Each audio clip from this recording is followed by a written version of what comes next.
Dalam nama Bapa dan Putra dan Roh Kudus. Amin. Semoga rahmat Tuhan Yesus Kristus, cinta kasih Allah, dan persekutuan Roh Kudus selalu beserta kita, sekarang dan selama-lamanya. Marilah kita mengakui dosa dan kekurangan kita dalam terang sabda Tuhan. Saya mengaku kepada Allah yang Maha Kuasa dan kepada saudara sekalian bahwa saya telah berdosa dengan pikiran dan perkataan, dengan perbuatan dan kelalaian. Saya berdosa, saya sungguh berdosa.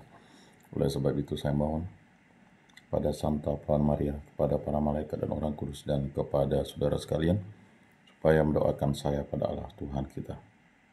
Semoga Allah mengasihani kita, mengampuni dosa-dosa kita, dan mengantar kita ke hidup yang kekal. Amin. Tuhan kasihanilah kami, Tuhan kasihanilah kami, Kristus kasihanilah kami, Kristus kasihanilah kami, Tuhan kasihanilah kami. Kemuliaan kepada Allah di surga dan damai di bumi kepada orang yang berkenan kepadanya. Kami memuji Dikau, kami meluhurkan Dikau, kami menyembah Dikau, kami memuliakan Dikau. Kami bersyukur kepadamu karena kemuliaan-Mu yang besar. Ya Tuhan Allah, Raja Surgawi, Allah Bapa yang Maha Kuasa. Ya Tuhan Yesus Kristus, Putra yang tunggal. Ya Tuhan Allah, Anak Domba Allah, Putra Bapa. Engkau yang menghapus dosa dunia, kasihanilah kami. Engkau yang menghapus dosa dunia, kabulkanlah doa kami. Engkau yang duduk di sisi Bapa, kasihanilah kami. Karena hanya Engkaulah kudus, hanya Engkaulah Tuhan, hanya Engkaulah Maha Tinggi. Ya Yesus Kristus bersama dengan Roh Kudus dalam kemuliaan Allah Bapa. Amin. Marilah berdoa.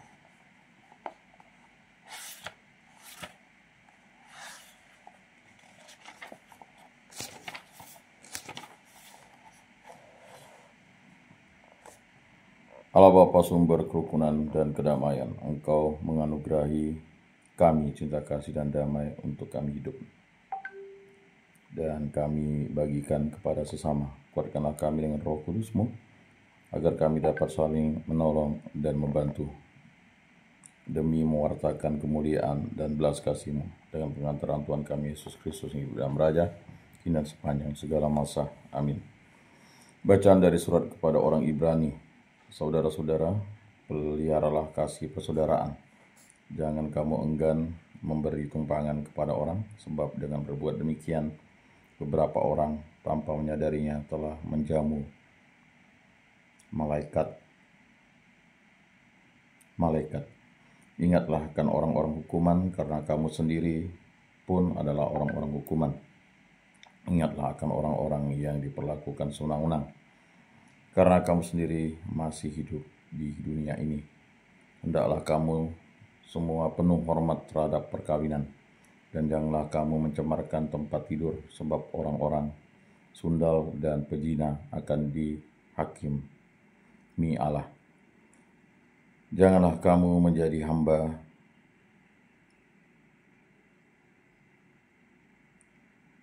uang, tetapi cukupkanlah dirimu dengan apa yang ada padamu. Karena Allah telah berfirman, Aku berkali-kali tidak akan membiarkan engkau, dan Aku sekali-kali tidak akan meninggalkan engkau. Sebab itu dengan yakin kita dapat berkata, Tuhan adalah penolongku, aku tidak akan takut. Apakah yang dapat dilakukan manusia terhadap aku? Ingatlah akan pemimpin-pemimpinmu yang telah menyampaikan sabda Allah kepadamu. Perhatikanlah akhir hidup mereka, dan contohlah iman mereka. Yesus Kristus tetap sama, baik kemarin, hari ini, maupun selama-lamanya. Demikianlah sabda Tuhan. Syukur kepada Allah. Tuhanlah terang dan keselamatanku. Tuhan adalah terang dan keselamatanku. Pada siapakah aku harus takut? Tuhan adalah benteng hidupku. Terhadap siapakah aku harus gentar? Tuhanlah terang dan keselamatanku. Sekalipun tentara berkemah mengepung aku, tidak takutkah hatiku sekalipun pecah perang melawan aku? Dalam hati ini pun aku tetap percaya, Tuhanlah terang dan keselamatanku. Sebab dikala ada bahaya, Tuhan melindungi aku dalam pondoknya. Ia menyembunyikan aku dalam persembunyiannya di kemahnya. Ia mengangkat aku ke atas gunung batu. Tuhanlah terang dan keselamatanku. Wajah-Mu kucari ya Tuhan, maka janganlah menyembunyikan wajah-Mu daripadaku. Janganlah menolak hamba-Mu ini dengan murka. Engkaulah pertolonganku. Ya Allah, penyelamatku, janganlah membuang aku. Tuhanlah terang dan keselamatanku. Haleluya. Berbahagialah orang yang menyimpan sabda Allah dalam hati yang baik dan tulus ikhlas dan menghasilkan buah berkat ketabahannya.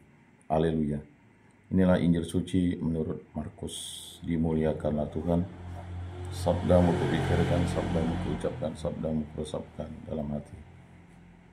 Pada waktu itu Raja Herodes mendengar tentang Yesus, sebab namanya memang sudah terkenal, dan orang mengatakan Yohanes Pembaptis sudah bangkit dari antara orang mati, dan itulah sebabnya kuasa-kuasa itu bekerja di dalam dia.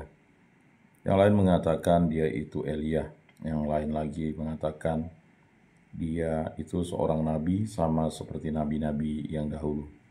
Waktu Herodes mendengar hal itu, ia berkata, bukan, dia itu Yohanes yang sudah kupenggal kepalanya, dan kini